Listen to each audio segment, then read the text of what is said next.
नमस्कार साथियों, जय हिंद। आप सभी का स्वागत है राठौर ब्रदर्स यूट्यूब चैनल पर। साथियों, हम पॉलिटी पढ़ रहे हैं और पॉलिटी का आज तीसरा वीडियो है। हम इसे पिछले के क्लास से जोड़ते हैं जहां पे हम आपको कैबिनेट मिशन योजना पढ़ा रहे थे। ठीक है, आपने देखा था कैबिनेट मिशन योजना, जो कैबिनेट मिशन योजना थी। हम पिछले क्लास से आपकी क्लास को कनेक्ट कर रहे हैं। जो कैबिनेट मिशन की योजना थी, कैबिनेट मिशन, ये कब आया था? तो 1946 में, उसके आपने पढ़ रखा है। तो हम सिर्फ इसका थोड़ा सा पिछले क्लास से कनेक्ट करेंगे। 1946 में आया था। कब? डेट था 24 मार्च, है ना। तो 24 मार्च 1946 को आया। और उन्होंने इसका दो उद्देश्य था। क्या क्या उद्देश्य था? तो पहला जो इसका उद्देश्य था साथियों, वह उद्देश्य था संविधान सभा का निर्माण करना। क्या था? संविधान सभा का निर्माण करना। क्योंकि लंबे समय से भारतीयों के द्वारा जो है संविधान सभा के मांग किया जा रहा था और अंग्रेज उन्हें टालने का प्रयास कर रहे थे, लेकिन फाइनली जो है उसके लगातार ब्रिटेन विश्व युद्ध से दबे हुए थे। और उस विश्व युद्ध से उभरने के बाद या फिर उसी क्रम में कहा कि भारत को जल्दी से जल्द आज़ाद कराना है, और उसी क्रम में कैबिनेट मिशन की योजना बना करके भारत में भेजा गया, जिसके 3 सदस्य थे। वो पिछले क्लास में आपने पढ़ रखा है। तो इनके जो दो प्रमुख उद्देश्य थे, पहला उद्देश्य क्या था? संविधान सभा का गठन करना या निर्माण करना, ठीक है। और दूसरा जो इसका उद्देश्य था वो था अंतरिम सरकार का गठन करना। क्या था भाई? अंतरिम अंतरिम सरकार का गठन करना। आपके पिछले क्लास से कनेक्ट हो गई क्या? हम लोग यहीं पे छोड़े थे, पिछले क्लास में हम लोग यहीं पे छोड़े थे। अब यहाँ से हम लोग आगे बढ़ाएंगे। अब हम लोग पहला जो इसका उद्देश्य था वो संविधान सभा का गठन। तो हम इस टॉपिक को उठाएंगे और यहाँ से जो है आगे की ओर बढ़ेंगे। साथियों, संविधान सभा का गठन में जो है निर्धारित किया गया था कि पूरे संविधान में या पूरे भारत से 389 सदस्य का चुनाव करना था। कितने सदस्यों का? 389। इसको पहले हम लोग यहीं पे समझ लेते हैं।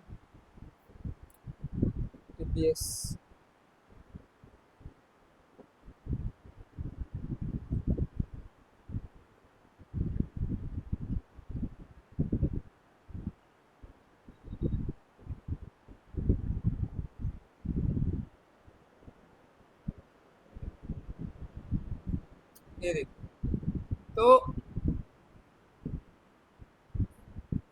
संविधान सभा का निर्माण।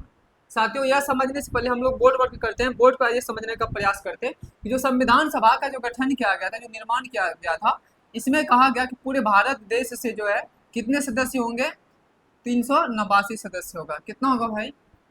389 संविधान सभा। ठीक है, देखिए तो कुल सदस्य कितने बताया गया? 389 सदस्य होने चाहिए।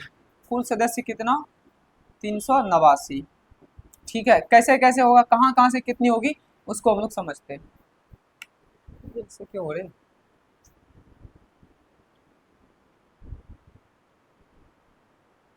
तो कुल सदस्य कितना था भाई? 389। आपको याद रखना है। कहा कि पूरे भारत से कितने सदस्य का चुनाव होगा? तो 389। इसमें से कैसे कैसे बोला, कहाँ से कितना होगा? तो कहा गया कि जो 292 सीटें हैं, कितनी भाई? 292 सीटें हैं, वो होगा हमारे ब्रिटिश प्रांत से। ब्रिटिश प्रांत से कितना होगा? 292। ब्रिटिश प्रांत से हो जाएगा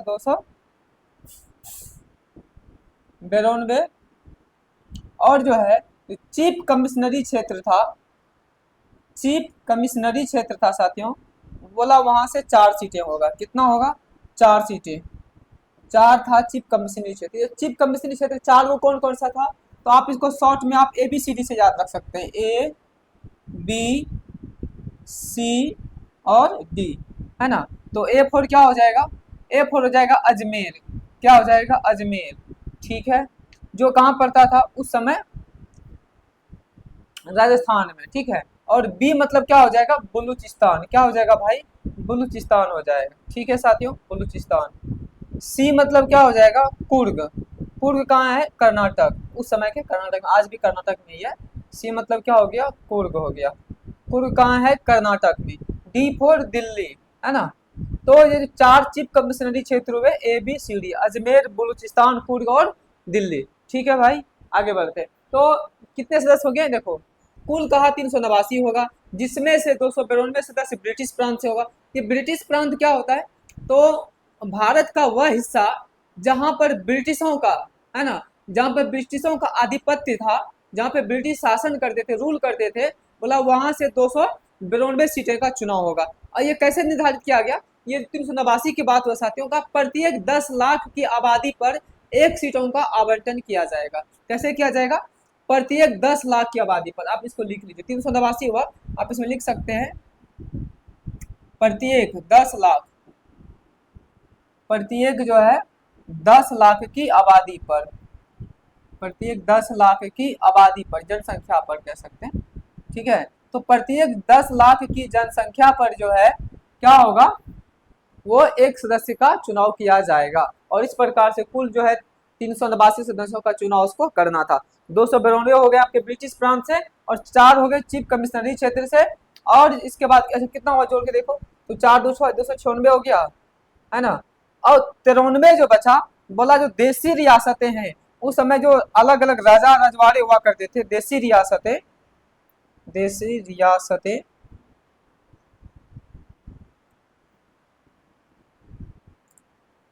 साथियों देसी रियासतों से कहा कि वहां से कितनी सीटें होंगे, तो 93 सीटें होंगी। कितने सीटें होगा भाई, 93 सीटें, ठीक है।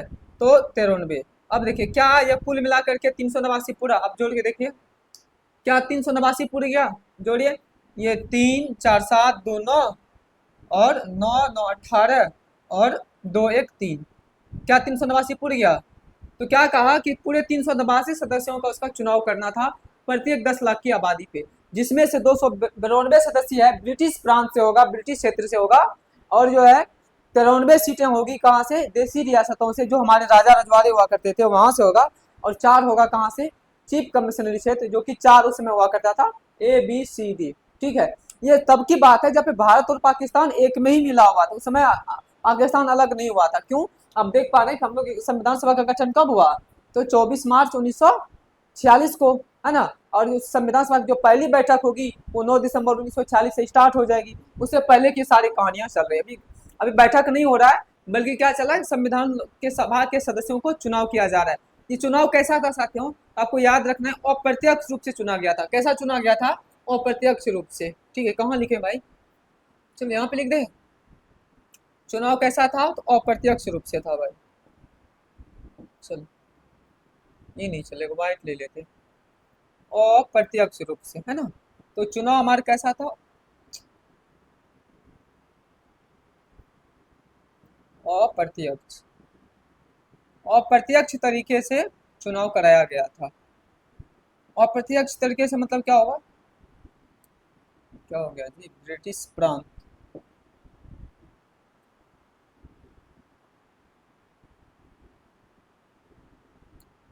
ठीक है साथियों। तो चुनाव कैसे हुआ था, तो अप्रत्यक्ष प्रणाली के द्वारा हुआ था, ठीक है।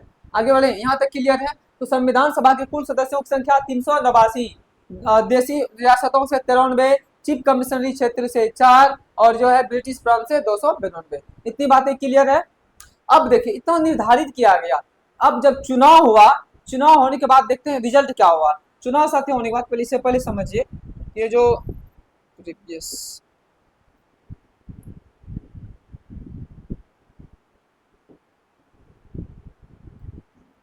इसमें कहाँ चला है?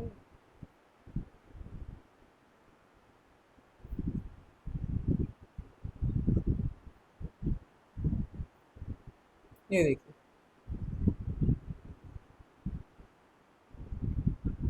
ये देखिए साथियों, तो अच्छा ये तो पाकिस्तान में विभाजन हो गया ना। अच्छा, तो प्रारंभिक पाकिस्तान के विभाजन के बाद की बात बता कि प्रारंभ में कुल सदस्यों की संख्या कितनी थी, तो 389। और विभाजन के बाद, विभाजन से पहले हम लोग देखते हैं, पहले विभाजन के पहले कितने थे, चलो यहाँ से हमारा ये देखिए। तो कुल सदस्य की संख्या कितना हो गया, 389, जिसमें से निर्वाचित हुआ 296।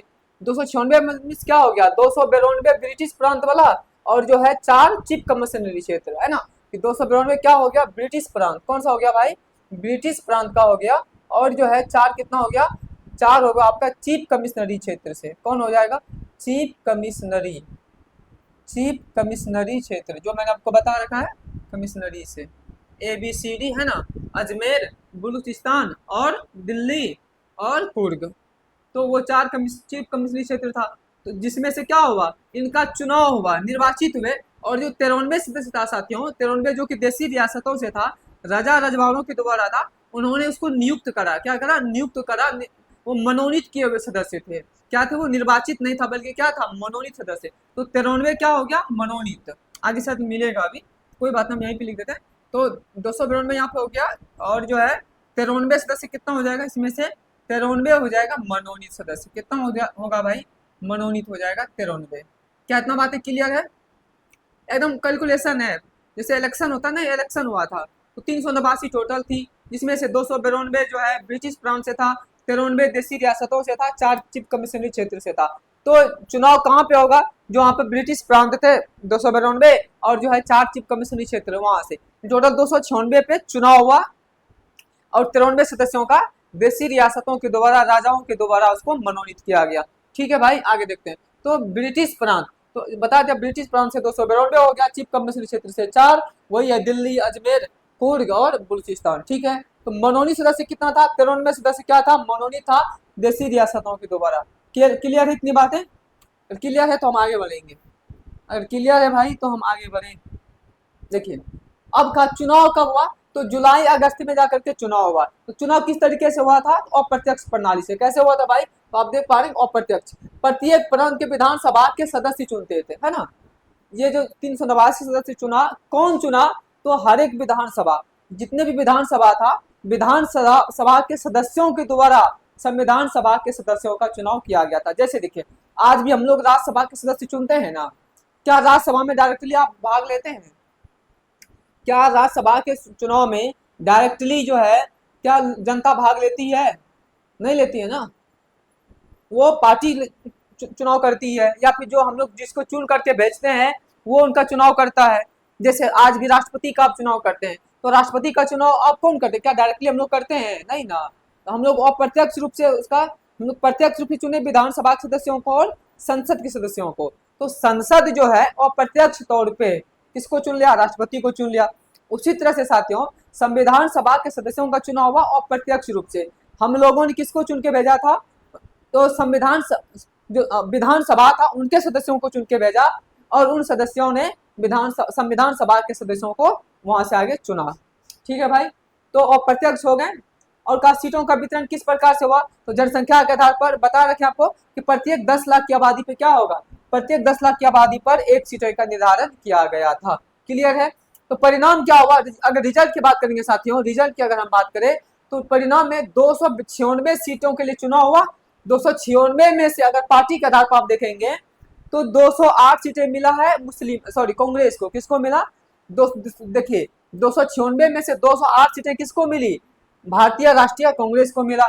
73 सीटें मिली थी मुस्लिम लीग को। कितनी मिली थी, 73 सीटें मिला मुस्लिम लीग को। आप जोड़ते चलिएगा। देखिए उसके बाद मिलेगा यूनियनिस्ट पार्टी था उस समय, इसको छोटी छोटी पार्टियां थी, तो छोटे जो 7 पार्टियां थी उसको एक एक सीटें मिलता चला गया। और जो निर्दलीय था वहां पे 8 मिला था।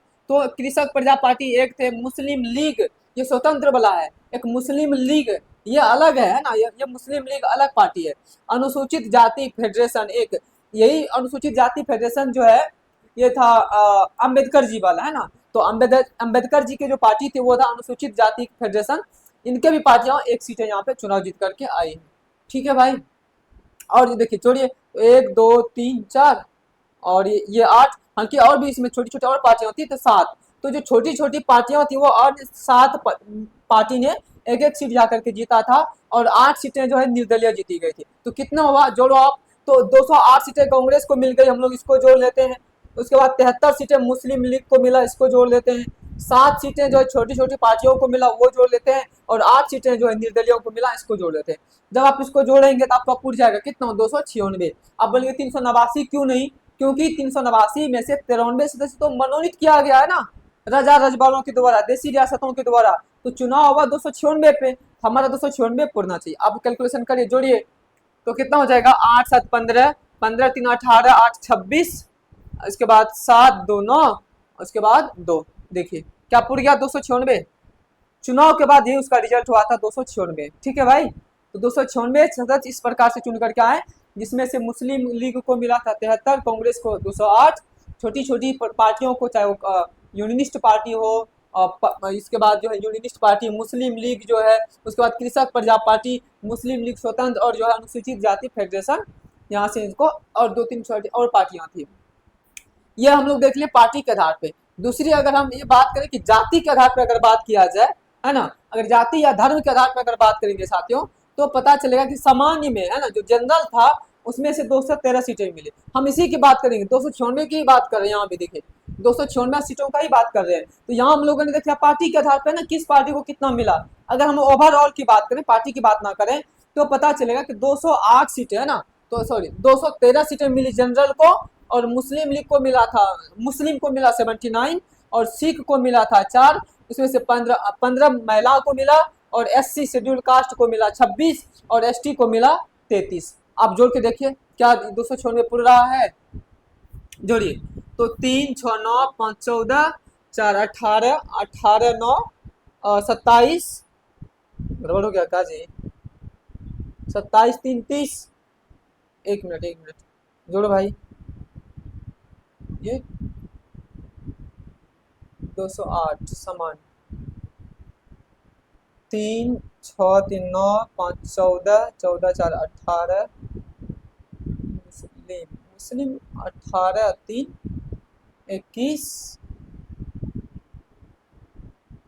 24, है ना। इस प्रकार से आप देखेंगे कितनी सीटें हो जाएगी, 296 सीटें, ठीक है।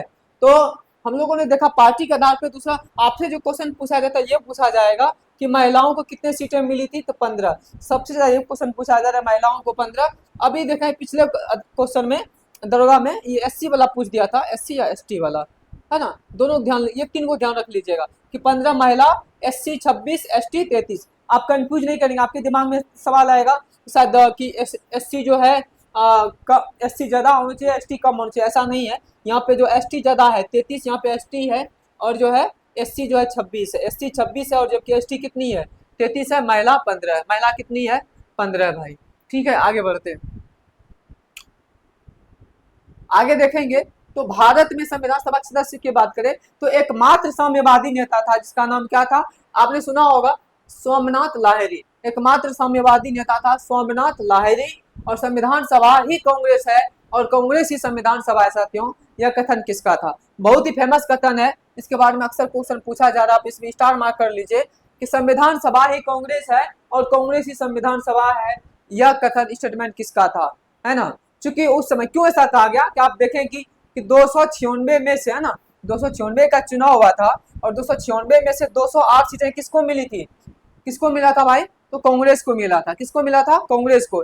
इसलिए कहा, एक बहुत उसमें ग्रेनविल ऑस्टिन करके विद्वान थे, ग्रेनविल ऑस्टिन, इसको ध्यान रखना है, आप इसमें स्टार मार्क कर लीजिए भाई, बहुत बार क्वेश्चन पूछा गया है ग्रेनविल ऑस्टिन को, ठीक है। तो ग्रेनविल ऑस्टिन कहते हैं कि जो संविधान सभा ही कांग्रेस है और कांग्रेस ही संविधान सभा है, क्योंकि जब सबसे ज्यादा सदस्य किसकी है, कांग्रेस की। कांग्रेस जो चाहेगा वो हो जाएगा, जैसा चाहेगा वैसा होगा, है ना। उसके बाद एकमात्र पारसी नेता अगर पूछा जाए तो वह HP मोदी था। कौन था भाई, HP मोदी। तो आपको याद रखना है, ये छोटी छोटी पॉइंट है जहां से आपसे क्वेश्चन पूछा जा रहा है। HP मोदी हो जाएगा आपका एकमात्र पारसी नेता। अगर साम्यवादी पूछा जाएगा तो सोमनाथ लाहिरी, पारसी पूछा जाएगा तो HP मोदी, और संविधान सभा में महिला सदस्य कितनी थी, तो आपको याद रखना है 15। कितना था भाई, 15 था। SC पूछा जाएगा तो 26, और ST पूछा जाएगा तो 33, ठीक है। आगे देखें, कुल संख्या तो वही महिला वाला है, ये मिस्टेक से यहाँ लिखा गया, ठीक है। एकमात्र मुस्लिम महिला की अगर बात करें साथियों, वो था बेगम एजाज रसूल, जो कि उत्तर प्रदेश की थी, है ना। एकमात्र मुस्लिम है, देखिए टोटल महिलाएं कितनी थी, 15। इन 15 में मुस्लिम की अगर महिला की बात करें तो एकमात्र महिला थी, कौन थी, एजाज रसूल, है ना, बेगम एजाज रसूल। कहाँ की थी वो, उत्तर प्रदेश की थी साथियों, UP की थी। तो आपको ध्यान रखना है बेगम एजाज रसूल के, क्वेश्चन पूछा जाता है ना। तो कहाँ की थे, उत्तर प्रदेश के। संविधान सभा से जितने भी क्वेश्चन बन सकता है, हम लोग सारे क्वेश्चन को यहाँ पे लिए हैं, और जितना भी आगे बनने की संभावना है उनको भी यहाँ पे इंक्लूड किया गया है। अब देसी रियासतें की से बात करें तो देसी रियासत से महिलाएं थी, वह थी एनी मस्क्रिनी, है ना, जो कि त्रावणकोर से थी। कहाँ से थी, त्रावणकोर, आज के केरल में त्रावणकोर है। तो अगर देसी रियासतों की बात करें तो एक महिला कौन सी हो जाएगी, तो एनी मस्क्रिनी। अगर मुस्लिम महिला की बात करेंगे तो कौन हो जाएगा, तो बेगम एजाज रसूल। टोटल महिला की बात करेंगे तो 15। और एकमात्र दलित महिला की अगर बात करें, दलित महिला कौन सा हो जाएगा भाई, तो आपको याद रखना है दक्षिणायनी वेलायुधन। क्या हो जाएगा, दक्षिणी वेलायुधन। ठीक है, तो ये हमारे थे महिला सदस्य और जो है संविधान सभा के मुख्य सदस्य। इसको ध्यान से रखिएगा, क्वेश्चन यहाँ से बनता है। आगे देखें, आगे देखें अब क्या हुआ। आगे चल करके आपको पता है कि 14 जो है 14 अगस्त 1947, 14 अगस्त 1947 को जो है भारत क्या हुआ था, आजाद हो गया था। क्या हुआ था, भारत आजाद होने वाला था। उससे पहले पाकिस्तान को यहाँ पे 14 अगस्त को आजादी मिल गई। तो भारत आजाद हुआ 15 अगस्त को और पाकिस्तान आजाद हो गया कब, 14 अगस्त को, है ना। तो इसी दिन क्या हुआ, भारत का क्या हो गया, विभाजन हो गया। जब भारत का विभाजन हुआ साथियों, तो जो संविधान सभा का 389 सदस्य था उसमें एक बदलाव आए। स्वाभाविक सी बात है कि बहुत सारी सीटें पाकिस्तान में चला गया और बहुत सारी सीटें भारत में रहा। तो कुछ सीटें जो पाकिस्तान में चला गया आप उसको हटा दें तो भारत वाले बच जाएंगे। तो विभाजन के बाद की अगर बात करें तो साथियों, तो प्रारंभिक में तो 389 था, है ना। विभाजन के बाद हमारे पास मात्र 299 सीटें रह गई थी। कितने था, 299। तो पाकिस्तान में कितना चला गया, अब घटा लीजिए, 9 में 9 गया, 0 18 में 9 9, है ना। तो 90 सीटें किसमें चली गई, 90 सीटें चली गई पाकिस्तान में। तो 389 में से भारत के पास कितना रहा, 299। कई बार क्वेश्चन पूछा हुआ है विभाजन के बाद भारत के संविधान सभा के सदस्यों की संख्या कितनी थी, तो आपको ध्यान रखना है 299। और देखिए उसके बाद अगर हम इस 299 में से, अगर 299 में से बात करें अब ब्रिटिश प्रांत से कितना, तो 229 ब्रिटिश प्रांत से था, जो कि पहले कितना था, 292, है ना। देशी रियासत से अब हो गया 70, पहले कितना था, 93। चीफ कमिश्नरी क्षेत्र से पहले था 4, अब हो गया कितना, 3। एक जो बलूचिस्तान वाला भाग था साथियों, वो कहाँ चला गया, पाकिस्तान में चला गया। आज बलूचिस्तान है ना जी पाकिस्तान में, तो वो किस में चला गया, पाकिस्तान में चला गया। और 3 भारत में बचा है, अजमेर, दिल्ली और कुर्ग, आज वो भारत में। तो 4 में से 3 चला गया भारत के पास और 1 चला गया पाकिस्तान के पास। ठीक है, और देशी रियासतों में से कितनी थी भाई, तो उस समय कितना था, 93 था ना। तो 93 में से 70 रह गई किसके पास, भारत के पास। और कितना बच गया इधर भाई, 23, लगभग 23 सीटें चली गई कहाँ, पाकिस्तान में। और ब्रिटिश प्रांत में 292 में से कितना बच गया, तो 229 सीटें बच गई। ठीक है, ये हुआ विभाजन के बाद। ठीक है भाई, इतना तक क्लियर है। अगर इतना क्लियर है तो फिर हम आगे बढ़ते हैं। क्लियर है, चलिए आगे देखते हैं। अब देखिए यहाँ पे संविधान सभा की बैठक की बात करते हैं। तो साथियों, संविधान सभा की पहली बैठक कब हुई थी, तो आपको पता है कि 9 दिसंबर 1946 को, है ना। तो संविधान सभा की पहली बैठक 9 दिसंबर 1946 को हुआ। टोटल अगर बैठक की बात करें साथियों, तो वह 167 बैठक हुआ, विभिन्न समितियों और पूर्ण सत्रों को मिला करके। टोटल सत्र हुआ था 12। टोटल सत्र कितना हुआ था, 12। जैसे कि आज भी हमारे देश में एक साल में 2 सत्र होता है ना जी, कितना सत्र होता है, कम से कम 2 होता है। ऐसे तो 3 होता है जिसको आप BMW से याद करते हैं, बजट सत्र, मानसून सत्र और विंटर सत्र, है ना। शीतकालीन, मानसून और बजट, 3 पर सत्र अभी भी चलते हैं। तो लेकिन कम से कम कितने सत्र होना चाहिए, 2 सत्र होना चाहिए। तो जब से संविधान सभा का संविधान बनना शुरू हुआ, तो उस समय जो है 9 दिसंबर 1946 से लेकर के जब तक नहीं बन गया, 24 जनवरी 1950 तक, क्योंकि उसी दिन संविधान सभा की अंतिम बैठक हुई थी 24 जनवरी 1950, वहां तक की बात करें तो टोटल 12 सत्र हुआ था। कितने सत्र हुआ था, 12 सत्र हुआ था। और इस 12 सत्रों में 167 बैठकें हुई थी। ठीक है, तो सत्र कितना हुआ था, 12, और कुल बैठक कितना हुआ था, 167। और प्रथम बैठक की अगर हम बात करें साथियों, प्रथम बैठक किसकी बात करेंगे, प्रथम बैठक की। तो प्रथम बैठक कब हुआ था, तो 9 दिसंबर 1946 कब हुआ था। यहाँ से कई बार क्वेश्चन पूछा हुआ है कि संविधान सभा का प्रथम बैठक कब हुआ था, आपको ध्यान रखना है 9 दिसंबर 1946। तो इस दिन क्या हुआ था, तो तिथि याद रखना आपको, 9 दिसंबर 1946 को हुआ था। ये हुआ कहाँ था, तो दिल्ली में संसद भवन का जो सेंट्रल हॉल है, ये दिल्ली में हुआ था। कहाँ हुआ था भाई, तो दिल्ली में हुआ था, सेंट्रल भवन के संसद भवन के सेंट्रल हॉल में।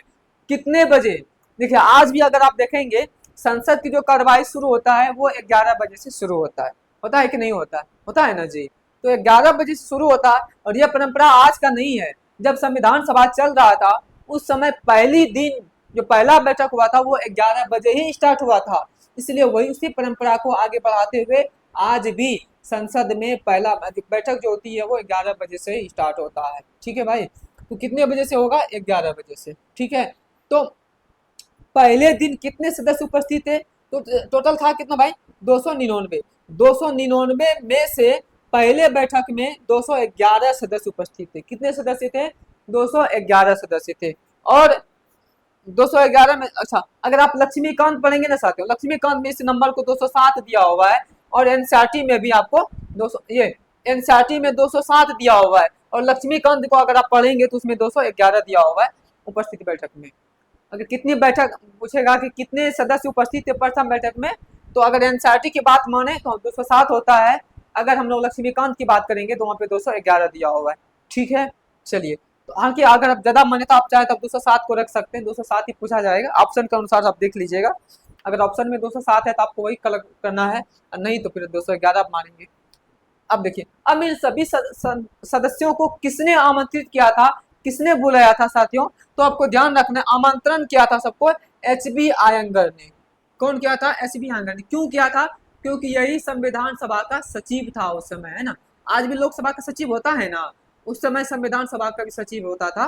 और कौन था उस समय एचबी आयंगर। कौन था भाई एचबी आयंगर था, जो उस समय क्या था, उस समय यह सचिव था। क्या था सचिव था एचबी आयंगर। इतनी बातें क्लियर है। अब देखिए इस पहली बैठक क्यों इतना महत्वपूर्ण होता है, क्योंकि इसमें बहुत सारी चीजें हुई थी। यहाँ से बहुत बार क्वेश्चन पूछा गया, क्वेश्चन ज्यादातर यहीं से पूछा जाता है।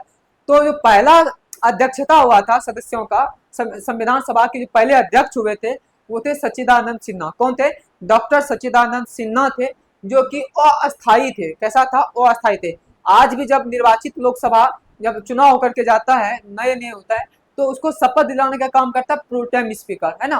प्रोटेम स्पीकर जो है सबको बुलाता है और फिर उसको शपथ दिलाने का कार्य करता है।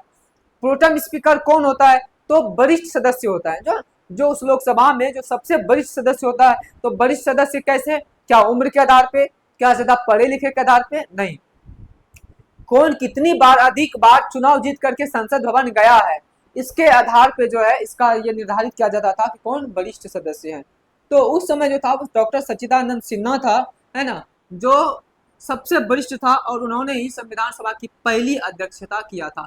जो कैसा था, वो अस्थायी था। जैसे आज प्रोटेम स्पीकर अस्थायी होता है ना, उसके बाद बन जाता है अस्थायी अध्यक्ष, जो कि अभी कौन है, ओम बिरला है ना। तो उस समय कौन थे, सच्चिदानंद सिन्हा अस्थायी। बाद में जब अगली बैठक होगी 11 दिसंबर को, तो वहां पे आ जाएंगे डॉक्टर राजेंद्र प्रसाद, आगे देखेंगे।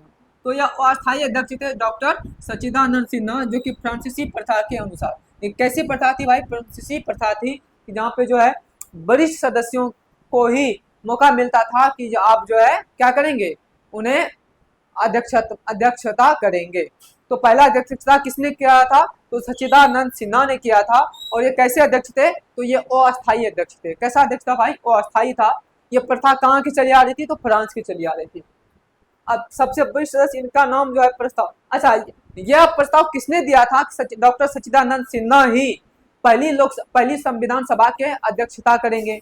तो जेबी कृपलानी कौन था भाई, तो जेबी कृपलानी महोदय थे, जिन्होंने ये सुझाव दिया था। क्या दिया था, एक सुझाव दिया था कि जो है या सुझाव या प्रस्ताव कहिए कि जेबी कृपलानी ने दिया था क्या, कि जो है डॉक्टर सच्चिदानंद सिन्हा ही प्रथम बैठक का अध्यक्षता करेंगे। ठीक है भाई, आगे बढ़ते। अब हम अगर तो दूसरी बैठक में चला जाएगा, उससे पहले अगर हम 1919 की बात करेंगे साथियों, तो 1919 में द्विसदनात्मक विधायिका थी। क्या थी, 1919 में द्विसदनीय विधायिका में तो जो जो अध्यक्ष था वो फेडरिक था, और उपाध्यक्ष कौन था, वह जेबी कृपलानी था। प्रथम बैठक को शोक बैठक भी कहते हैं। क्यों, क्योंकि जो प्रश्नदेव न देव पैकुट बेलगाम का निधन हो गया था, है ना साथियों। तो ये जो देव पैकुट थे साथियों, इसके जो वहां पे क्या हुआ था, एक मिनट में इसको अपडेट कर देता हूँ थोड़ा, है ना। तो आपको ध्यान रखना है भाई,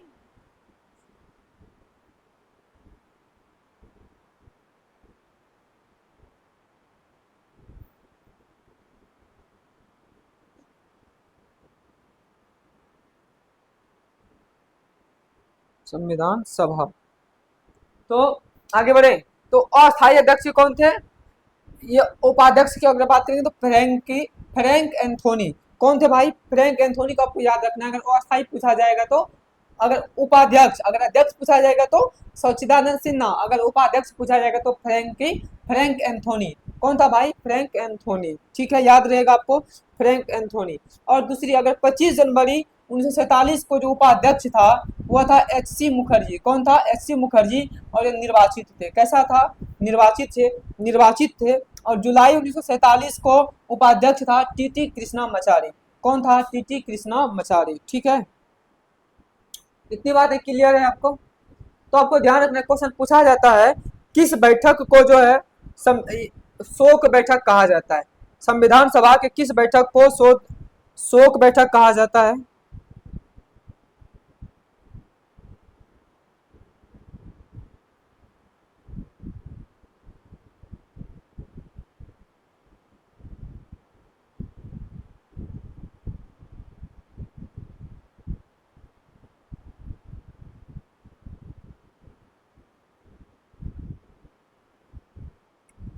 चलिए आगे बढ़ते हैं।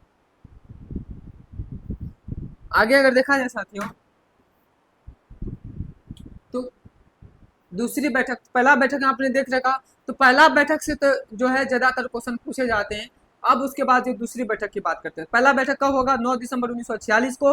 अध्यक्ष पूछा जाएगा तो अस्थायी था डॉक्टर सच्चिदानंद सिन्हा। उपाध्यक्ष पूछा जाएगा तो फ्रैंक एंथोनी, है ना। और अब दूसरी बैठक की अगर हम बात करें, तो दूसरी बैठक जो है साथियों, यह हुआ था 11 दिसंबर 1946 को। यह भी इंपॉर्टेंट है, बहुत इंपॉर्टेंट है। दूसरा बैठक हुआ था 11 दिसंबर 1946 को। और यहाँ पे पहली बार निर्वाचित अध्यक्ष यहाँ पे चुना गया था डॉक्टर राजेंद्र प्रसाद को। तो संविधान सभा के पहले निर्वाचित अध्यक्ष कौन हुए? तो डॉक्टर राजेंद्र प्रसाद। अगर पूछा जाए कि मनोनीत होगा तो वो हो जाएगा डॉक्टर सच्चिदानंद सिन्हा। ठीक है, तो अस्थायी अध्यक्ष, पहला अस्थायी अध्यक्ष कौन होगा? तो डॉक्टर राजेंद्र प्रसाद। उपाध्यक्ष की बात करें तो एच.सी. मुखर्जी, इसको आप लोग क्या बोल, हरेंद्र कुमार मुखर्जी, है ना। हरेंद्र कुमार नहीं, कौर होता है, हरेंद्र कौर मुखर्जी। ठीक है भाई, हरेंद्र कौर मुखर्जी, इसको शॉर्ट में क्या बोलते हैं आप? एच.सी. मुखर्जी बोलते हैं। तो पहला जो है उपाध्यक्ष कौन हो जाएगा? तो फ्रैंकी एंथोनी हो जाएगा। अगर अस्थाई पूछा जाएगा तो एच.सी. मुखर्जी। संवैधानिक सलाहकार उस समय था बी.एन. राव। क्या था?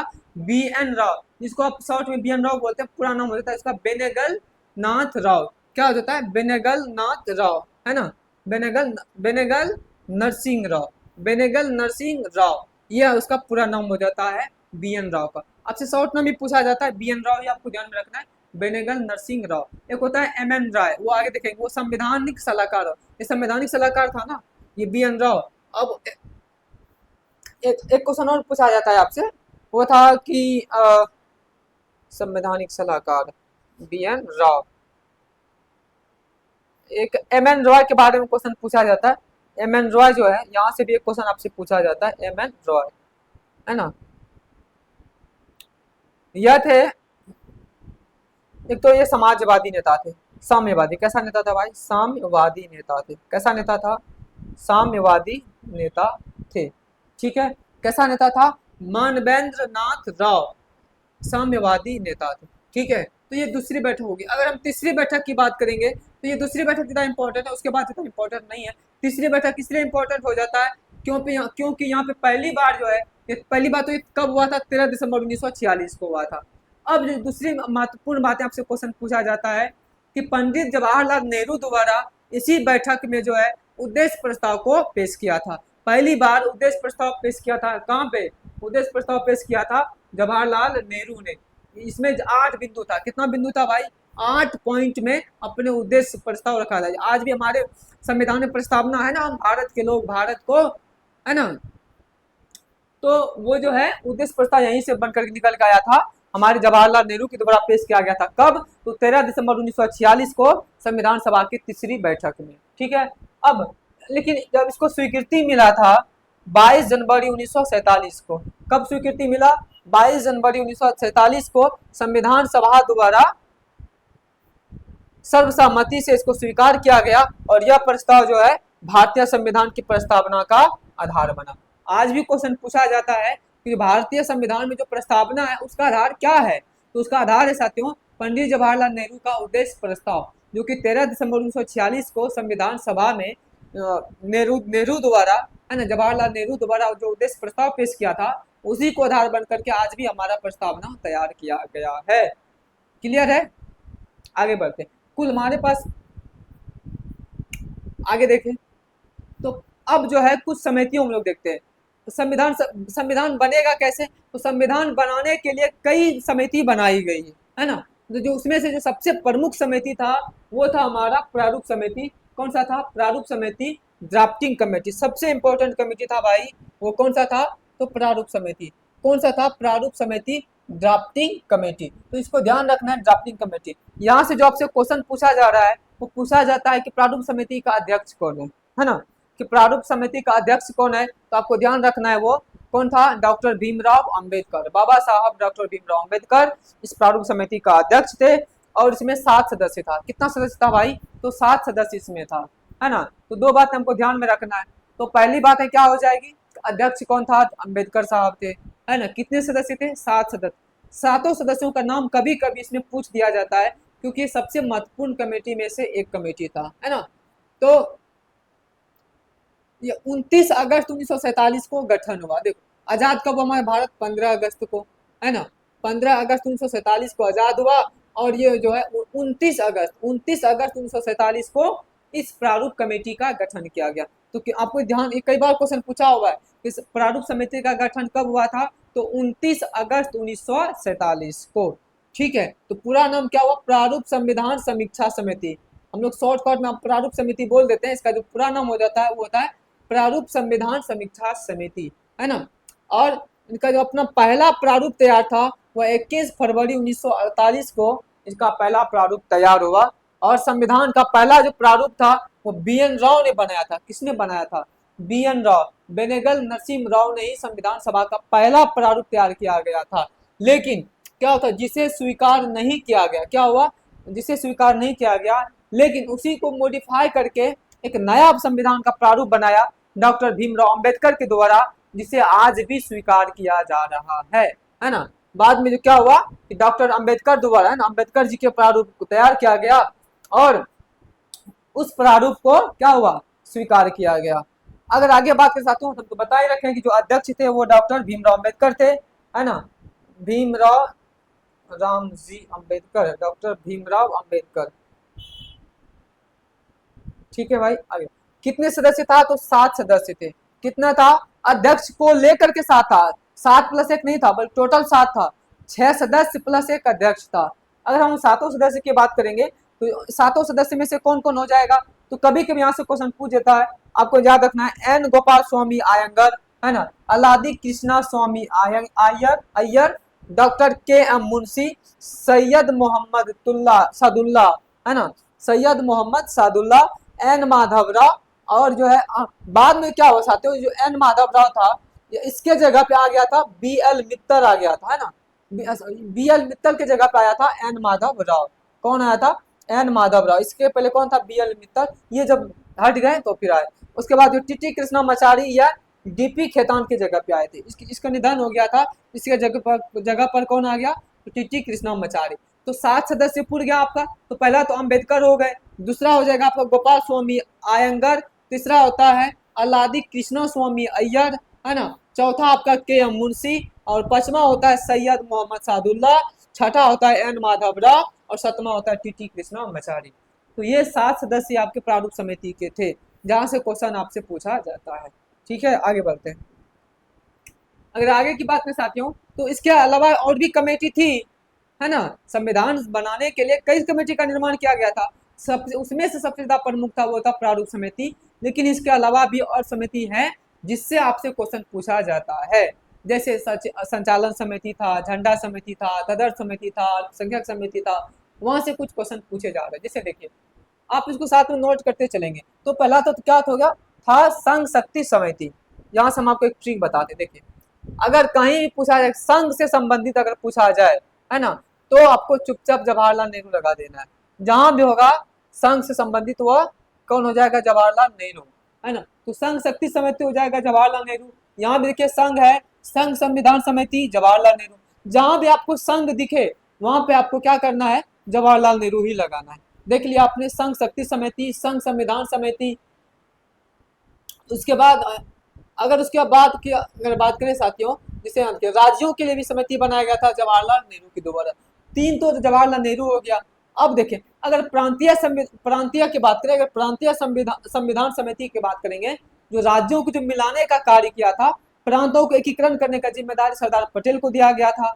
इसलिए प्रांतीय संविधान समिति का अध्यक्ष बनाया गया किसको? सरदार वल्लभ भाई पटेल को। उसके बाद जो है मूल अधिकार है ना, फंडामेंटल राइट और अल्पसंख्यक समिति का भी अध्यक्ष बनाया गया किसको? सरदार पटेल को। लेकिन बाद में जो है ना इसका भी उप समिति बना दिया गया, एक मूल अधिकार का उप समिति बना दिया गया और एक जो अल्पसंख्यक समिति का भी ये उप समिति बना दिया गया। ठीक है, तो मूल अधिकार एवं अल्पसंख्यक समिति का अध्यक्ष कौन हो गया? सरदार पटेल हो जाएगा। अगर कहा जाएगा प्रांतीय संविधान समिति तो सरदार पटेल हो जाएगा। अगर संघ समिति कहा जाएगा तो कौन हो जाएगा? जवाहरलाल नेहरू हो जाएगा। ठीक है, अल्पसंख्यक यहाँ बना ना, मूल अधिकार का उप समिति की बात करेंगे तो जेबी कृपलानी है ना, किसको बनाया गया? जेबी कृपलानी को। और अल्पसंख्यक की बात करें तो अल्पसंख्यक में अगर उप समिति हो जाएगा कौन? एच.सी. मुखर्जी। तो अल्पसंख्यक उप समिति का अध्यक्ष हो गया आपका एच.सी. मुखर्जी और हरिंदर कौर मुखर्जी। और जो है मूल अधिकार की उप समिति में कौन हो जाएगा? तो आपका जेबी कृपलानी। कौन हो जाएगा भाई? जेबी कृपलानी हो जाएगा। अगर दोनों का मिला के समिति का अध्यक्ष पूछा जाए तो सरदार पटेल, अगर उप समिति का अध्यक्ष पूछा जाएगा तो अलग अलग, मूल अधिकार में जेबी कृपलानी और जो है अल्पसंख्यक में हो जाएगा एच.सी. मुखर्जी। ठीक है, और देखिए तो प्रक्रिया नियम समिति कौन बनाएगा? तो जो उस समय अध्यक्ष होगा वही तो करेगा अध्यक्षता। तो उस समय अध्यक्ष कौन था? तो डॉक्टर राजेंद्र प्रसाद थे। डॉक्टर राजेंद्र प्रसाद जो है प्रक्रिया नियम समिति के अध्यक्ष बनाए गए। संचालन भी कौन करेगा? तो डॉक्टर राजेंद्र प्रसाद करते थे।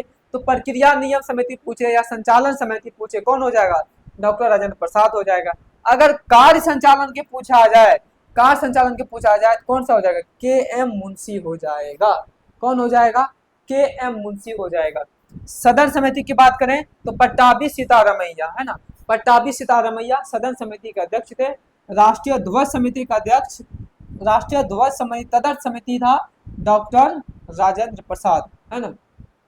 एक और अगर पूछा जाए यहाँ पे, अगर 13 नंबर में देखा जाए एक और क्वेश्चन पूछा जाता है झंडा समिति। कौन समिति भाई? झंडा समिति।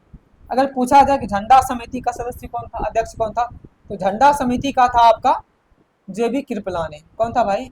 जेबी कृपलानी है ना, ध्यान रखना है। समिति कौन हो जाएगा? जेबी कृपलानी। तो ध्यान रखना भाई झंडा समिति का अध्यक्ष कौन हो जाएगा? जेबी कृपलानी हो जाएगा है ना। राष्ट्रीय ध्वज समिति तदर्थ समिति की अगर बात करेंगे तो डॉक्टर राजेंद्र प्रसाद हो जाएगा। संचालन समिति की बात करें तो राजेंद्र प्रसाद हो जाएगा। प्रक्रिया नियम समिति की बात करें तो राजेंद्र प्रसाद हो जाएगा। संघ संविधान समिति की बात करें तो वह जवाहरलाल नेहरू हो जाएगा। संघ शक्ति समिति की बात करें तो जवाहरलाल नेहरू हो जाएगा है ना। राज्यों या प्रांत जिसको बोलते हैं प्रांतीय संविधान समिति की बात करें तो सरदार पटेल हो जाएगा। और राज्यों के लिए समिति का अध्यक्ष बना था जवाहरलाल नेहरू। मूल अधिकार एवं अल्पसंख्यक समिति का अध्यक्ष बनाया गया था सरदार पटेल को। बाद में जो उसको 2 उप समितियों में बांट दिया गया, जिसमें से एक मूल अधिकार का उप समिति बनाया गया जिसका अध्यक्ष बनाया गया किसको? जेबी कृपलानी को। और जो अल्पसंख्यकों के लिए एक समिति बनाया गया, उप समिति बनाई गई जिसका अध्यक्ष बनाया गया किसको? एच.सी. मुखर्जी को। ठीक है भाई, आगे बढ़ते हैं। अगर आगे की हम बात करें, अब हम लोग देखेंगे संविधान का वाचन। संविधान का वाचन क्या होता है? टोटल संविधान में 3 वाचन हुआ था। कितने वाचन हुआ था? 3 वाचन हुआ था है ना। तो पहला अगर वाचन की बात करें, संविधान के मसौदे पर 3 वाचन हुआ। कितने वाचन हुआ था? तो 3 वाचन हुआ था है ना। देखिए कितने वाचन हुआ था? तो 3 वाचन हुआ था। तो पहला प्रथम वाचन जो हुआ था तो हुआ था 4 नवंबर 1948 से लेकर के 9 नवंबर 1948। मात्र 5 दिन का वाचन चला था। कितने दिन का चला था भाई? मात्र 5 दिन का वाचन चला था, 4 नवंबर से लेकर के 9 नवंबर 1948 तक। ठीक है, दूसरा वाचन की अगर हम बात करें तो 15 नवंबर 1948 से लेकर 17 अक्टूबर 1949 तक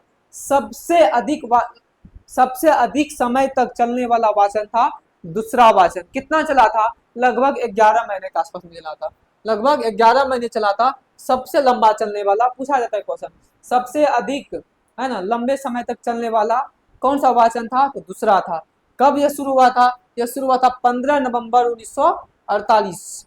अच्छा, 15 नवंबर नेहरू जी का जन्म दिवस है ना, 15 की 14 नवंबर उसका, 14 नवंबर, सॉरी, नेहरू जी का जन्मदिन कब है? तो 14 नवंबर को था। तो 15 नवंबर 1948 से लेकर के 17 अक्टूबर 1949 तक 11 महीने का था। तृतीय भाषण की अगर हम बात करें भाई, तो तृतीय भाषण हो जाएगा 14 नवंबर, यहाँ पर हुआ था तृतीय में 14 नवंबर नेहरू जी के जन्मदिन के दिन, और चला था कब तक? 26 नवंबर 1949, मात्र 13 दिन का चला था। तो सबसे लंबा कौन चला भाई? तो दूसरा वाला चला था। कब से कब तक? तो 15 से 17, 15 नवंबर से 17 अक्टूबर 1949 से, 15 नवंबर 1948 से लेकर के 17 अक्टूबर 1949 तक यह चला था दूसरा वाचन। सबसे लंबा पूछा जाएगा तो कौन सा हो जाएगा? ये हो जाएगा। आगे बढ़े, चूंकि ये सब कुछ फैक्चुअल क्वेश्चन है, यहाँ से कुछ कुछ क्वेश्चन पूछ दिया जाता है। जब हम लोग प्रस्तावना से स्टार्ट करेंगे वहां से आपको पढ़ने में मजा आएगा, मुझे भी कॉन्सेप्ट देने में आपको बहुत ही मजा आएगा, है ना। चूंकि यहाँ से क्वेश्चन बनता है इसलिए हम आपको फैक्ट के तौर पे आपको कराते चले जा रहे हैं। अगर आप इतना फैक्ट कर लेते हैं, इससे बाहर कोई फैक्ट नहीं है। इसमें एनसीईआरटी इंक्लूड है, और उसके बाद जो है लक्ष्मीकांत भी इंक्लूड है ना, सुभाष कश्यप भी इंक्लूड है, सारे किताब इसमें इंक्लूड किया हुआ है। प्रीवियस ईयर में जितना क्वेश्चन पूछा गया वो भी इसमें इंक्लूड कर दिया गया है, ठीक है।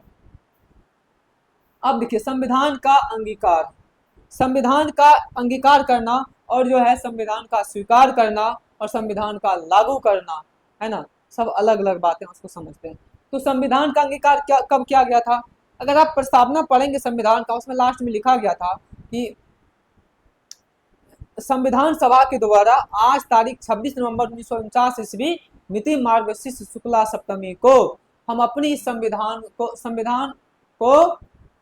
सभा द्वारा अंगीकार करते हैं, है ना, आत्मार्पित करते हैं और क्या करते हैं? अंगीकार करते हैं, है ना। तो वहीं पे लिखा गया था संविधान का अंगीकार। तो कब किया गया था? तो 26 नवंबर 1949 को। आप पलटा के देख लीजिएगा प्रस्तावना में, वहां पे ही लिखा होगा 26 नवंबर 1949 को संविधान सभा को अंगीकार किया जाता, संविधान का अंगीकार किया। और इसी दिन संविधान दिवस भी मनाए जाते हैं। आज भी साथियों हम लोग 26 नवंबर 1949 को संविधान दिवस मनाए जाते हैं। क्यों? क्योंकि इसी दिन जो है संविधान को अंगीकार किया गया, यानी कि स्वीकार किया गया, और इसी दिन तत्काल रूप से प्रभावी लगभग 15 अनुच्छेद, है ना, टोटल 15 अनुच्छेद इसी दिन लागू किया गया था। कब? 26 नवंबर 1949 ईस्वी को। कौन कौन से थे? तो जैसे कि तो जो उस समय जरूरत के हिसाब से, जैसे कि 5 हो गया, है ना, 6 हुआ, 7 हुआ, 8 हुआ, उसके बाद जो है 9 नहीं हुआ था, उसके बाद अगर 300 जो है 91, 389 भी था, 389, 391, 392, है ना, 393, इस प्रकार से टोटल कितनी थी? तो 15 अनुच्छेद। कितने अनुच्छेद भाई? 15 अनुच्छेद इस दिन लागू किया गया था। कितने अनुच्छेद भाई? तो 15 अनुच्छेद इसी दिन लागू किया गया था, जिस दिन संविधान को अपनाया गया। तो संविधान सभा द्वारा संविधान को अंगीकृत, अधिनियमित और आत्मर्पित किया गया था। क्वेश्चन पूछा जाता है कि संविधान को किसने स्वीकार किया या किसने अंगीकार किया? तो संविधान सभा के द्वारा। देखिए ना कि संविधान सभा द्वारा संविधान को अंगीकृत, अधिनियमित और आत्मर्पित किया गया है या किया जाता है। तो इस दिन संविधान के कुछ अनुच्छेद, जैसे कि नागरिकता हुआ, चुनाव हुआ, अस्थायी प्रावधान आदि को तुरंत लागू हो गए। इसमें से 16 अनुच्छेद, नहीं 16 नहीं 15 अनुच्छेद था। कितने अनुच्छेद था भाई?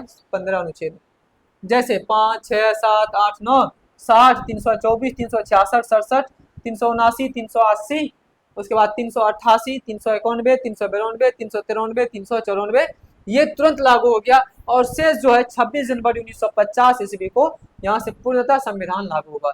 अनुच्छेद 5 को सबसे पहले लागू किया गया। कई बार क्वेश्चन पूछा जाता है कि भारत का कौन सा अनुच्छेद है, संविधान का कौन सा अनुच्छेद है जिसे सबसे पहले लागू किया गया था? तो अनुच्छेद 5 को सबसे पहले लागू किया गया था। संविधान पर अंतिम रूप से 284 सदस्यों ने हस्ताक्षर किया।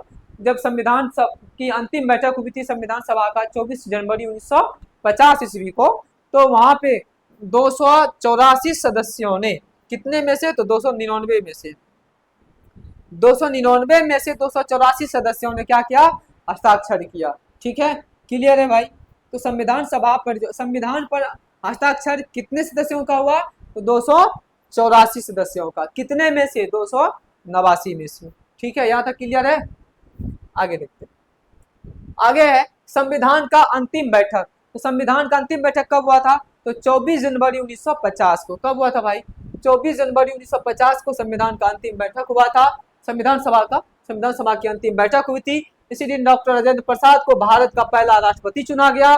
इसी दिन भारत का राष्ट्रीय गान और राष्ट्रीय गीत को भी अपनाया गया या स्वीकार किया गया। लेकिन अगर हम लोग राष्ट्रीय ध्वज की बात करेंगे तो 22 जुलाई 1947 को ही स्वीकार कर लिया गया था। ध्यान देने योग्य बातें यहाँ पे। अगर राष्ट्रीय गान की बात करें, राष्ट्रीय गीत की बात करें, राष्ट्रीय गान क्या है, कौन सा राष्ट्रीय गान है, वो जन गण मन, जन गण मन अधिनायक जय हे भारत भाग्य विधाता, तो ये राष्ट्रीय गान हुआ, है ना। एक था राष्ट्रीय गीत, वंदे मातरम सुजलम सुफलम मलयज शीतलम सस्य श्यामला मातरम वंदे मातरम, है ना, ये क्या था, राष्ट्रीय गीत था। तो राष्ट्रीय गान और राष्ट्रीय गीत को कब अपनाया गया था, जिस दिन संविधान सभा की अंतिम बैठक हुई थी 24 जनवरी 1950 को। लेकिन हमारा देश आजाद हो चुका था 15 अगस्त 1947 को ही, और उससे पहले ही 22 जुलाई 1947 को ही हम लोग राष्ट्रीय ध्वज को अपना चुके थे। जो हमारा जो राष्ट्रीय ध्वज था उसको हम लोग कब अपना चुके थे, तो 22 जुलाई 1947 को ही अपना चुके थे।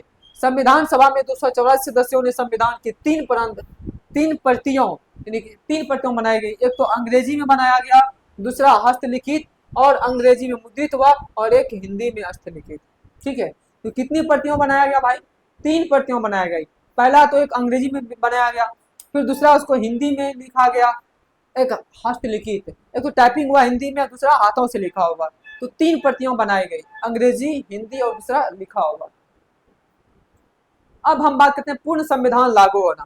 तो 26 जनवरी 1950 ईस्वी को भारत के इतिहास में, है ना, या फिर भारत में पूर्णतः हमारा जो संविधान के 395 अनुच्छेद थे वो सब के सब इसी दिन लागू हो गया, और 26 जनवरी 1950, ये साथियों ये भारत का पहला गणतंत्र दिवस था, जब 26 जनवरी 1950 को रिपब्लिक डे के दिन पूरा संविधान लागू किया गया।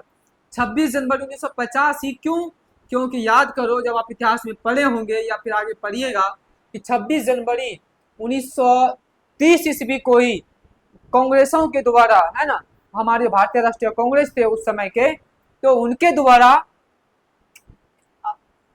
आजादी का घोषणा किया गया था, और कहा पहली बार वहां पे जो है ना उन्होंने झंडा फहराया था 26 जनवरी 1930 को, और कहा कि यह हम झंडा या गणतंत्र तब तक मनाते रहेंगे, या स्वतंत्रता की घोषणा तब तक स्वतंत्र, उन्होंने अपने आप को स्वतंत्र कर दिया और कहा यह झंडा हम तब तक फहराते रहेंगे जब तक हमें आजादी नहीं मिल जाती है। तो साथियों उसी तिथि को शुभ तिथि मान करके 26 जनवरी 1950 को हमारे देश का पूरा संविधान लागू किया गया 26 जनवरी 1950 को।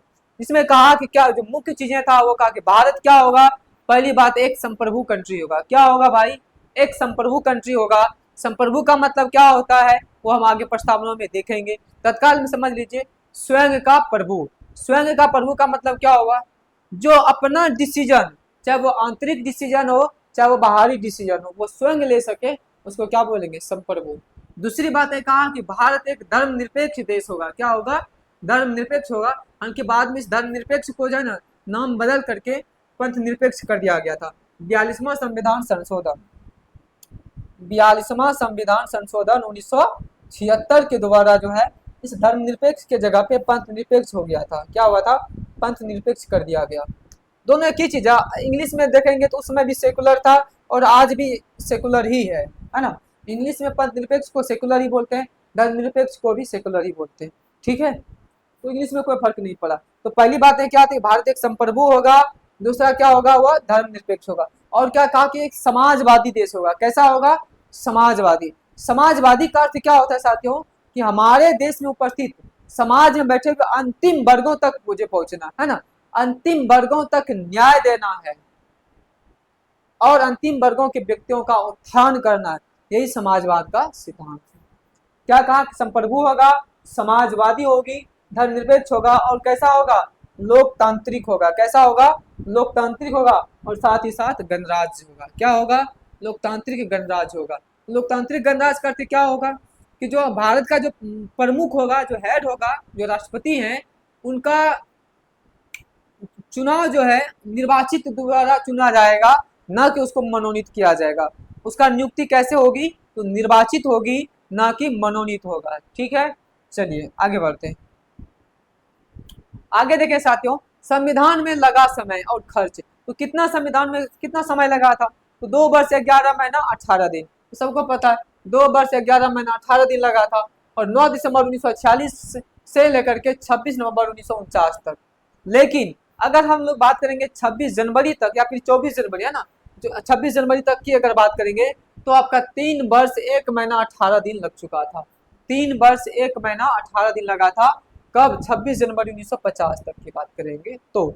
टोटल खर्च कितना हुआ था? तो 63,96,729 रुपया का, आप लगभग कह सकते हैं 64 लाख रुपये का खर्च आया था उस समय। सोच के देखिए, उस समय खर्च आया था 64 लाख। ठीक है, यहाँ तक क्लियर है? आगे बढ़ेंगे। आगे संविधान की मूल प्रतियां। साथियों, संविधान की जो मूल प्रतियां वो तो पहले हस्तलिखित था, हाथों के द्वारा लिखा गया था। किसने लिखा था, है ना, तो ये थे हमारे प्रेम बिहारी नारायण रायजादा। तो प्रेम बिहारी नारायण रायजादा के द्वारा हमारे संविधान के प्रतियों को अपने हाथों से लिखा गया। उसमें सुंदर सुंदर चित्र बनाए गए, ऊपर में भी चित्र बनाया गया, नीचे में चित्र बनाया गया, बहुत ही अच्छे तरह से उसमें डिजाइन किया गया था। ठीक है, तो और बनाने में कितने समय लगा साथियों लिखने में, तो लगभग 6 महीना उसको जो है लिखने में समय लग गया। और कितने पृष्ठ हैं, तो 251 पृष्ठ है। वजन कितना है? 3.75 किलोग्राम हमारे संविधान का वजन है। तो ओरिजिनल जो संविधान की प्रतियां उसकी वजन कितनी है, तो लगभग 3.25 kg। कितना है? 3.75 kg, यानी लगभग 3.25 kg। ठीक है भाई। शब्द की अगर बात करें साथियों तो 1,17,369 शब्द थे। और प्रेजेंट में अभी जो है 1,46,365। ओरिजिनल में कितना था? तो 1,17,369 सदस्य वर्ड था। और अभी वर्तमान में कितनी है? तो 1,46,365। शुल्क की बात करें तो जो लिखने का साथियों उन्होंने कहा, प्रेम बिहारी रायजादा ने कहा कि मुझे लिखने का कोई शुल्क नहीं चाहिए, मुझे पैसा नहीं चाहिए, लेकिन संविधान के हर एक प्रतियों में, हर एक पेज में मेरा नाम होना चाहिए। उन्होंने कंडीशन रखा था। जब प्रेम बिहारी नारायण रायजादा से पूछा गया तो आप संविधान को लिखने के लिए कितना रुपया आपको चाहिए, है ना, क्या चार्ज करेंगे? उन्होंने कहा कि सर हम लिखने के लिए कोई चार्ज नहीं करेंगे, हम आपको फ्री में लिख के देंगे, लेकिन कंडीशन यह होगी कि बदले में मुझे संविधान के हर एक पेज पे हमारा नाम अंकित होना चाहिए। ठीक है, और इसके नाम को स्वीकार किया गया। शर्त रखी कि हर पृष्ठ पर क्या होगा, अपना नाम लिखेंगे और अंतिम पृष्ठ पर अपने दादा का नाम, है ना साथियों, अंतिम पृष्ठ पे अपने दादा का नाम लिखा जाएगा। सजावट की अगर हम बात करें तो संविधान के प्रतियों को जो सजाया गया था वह नंदलाल बोस, शांति निकेतन के अन्य कलाकारों के द्वारा सजाया गया था। यह वर्तमान में संसद भवन की लाइब्रेरी में हीलियम से भरे केस में सुरक्षित रखी गई है ना। तो अभी कहाँ पर है ये? हमारा संसद भवन के लाइब्रेरी में आज भी ओरिजिनल संविधान हमारा उसमें रखा हुआ है। आगे देखते हैं। अब देखिए, अब यहाँ पे जो हम लोग मूल रूप से संविधान में पढ़ने आए, इससे पहले आपने क्या देखा था? संविधान का एक परिचय देखा था, संविधान का निर्माण कैसे हुआ। अब हमारे पास एक संविधान बन करके तैयार हो चुका है। क्या हुआ साथियों? हमारे पास एक संविधान बन करके तैयार हो चुका है। अब हम लोग यहाँ से पढ़ेंगे संविधान, लेकिन उससे पहले हम कुछ और खोज रहे हैं। अगर यहाँ से अगर कुछ मिल जाए आपके लिए, हम लाए तो थे, देखते हैं अगर मिल जाए।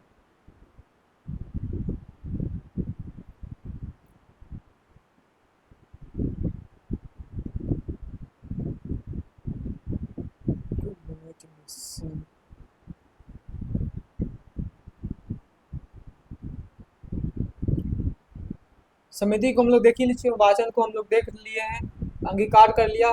फाइनली जो हमारा संविधान बन करके तैयार हो गया। और जो है अब यहाँ से हम लोग पढ़ना शुरू करेंगे।